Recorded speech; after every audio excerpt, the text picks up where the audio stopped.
અરવલ્લીના પ્રસિદ્ધ યાત્રાધામ શામળાજીમાં હોળી ધૂળેટીના પવિત્ર પર્વ નિમિત્તે ફાગણી પૂનમની ઉજવણી કરવામાં આવી હતી। આજે ફાગણ સુદ 14 એટલે કે વ્રતની પૂનમ હોવાથી વહેલી સવારથી જ હજારો ભક્તો ભગવાન ગદાધરના દર્શને પહોંચ્યા હતા। ભગવાનને સોનાના આભૂષણોનો વિશેષ શણગાર કરવામાં આવ્યો અને ચાંદીની પિચકારીથી કેસુડાના રંગ છાંટવામાં આવ્યા હતા। ભક્તો પર પણ પિચકારી વડે રંગ છાંટવામાં આવ્યો હતો। મંદિર પરિસરમાં અંદાજે 6.5 કલાકે પરંપરાગત રીતે હોળી દહનનો પણ કાર્યક્રમ યોજાશે।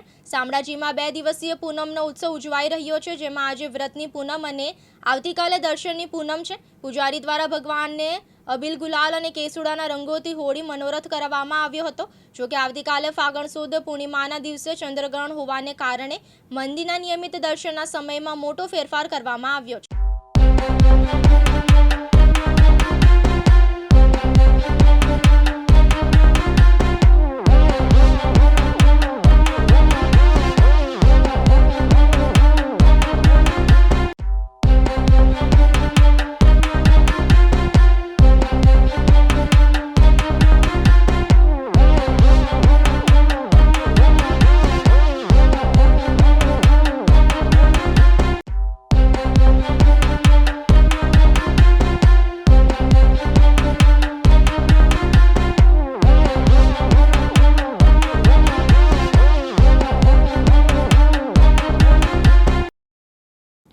जयदीप भाटिया, दिव्यांग न्यूज़, अरवल्ली।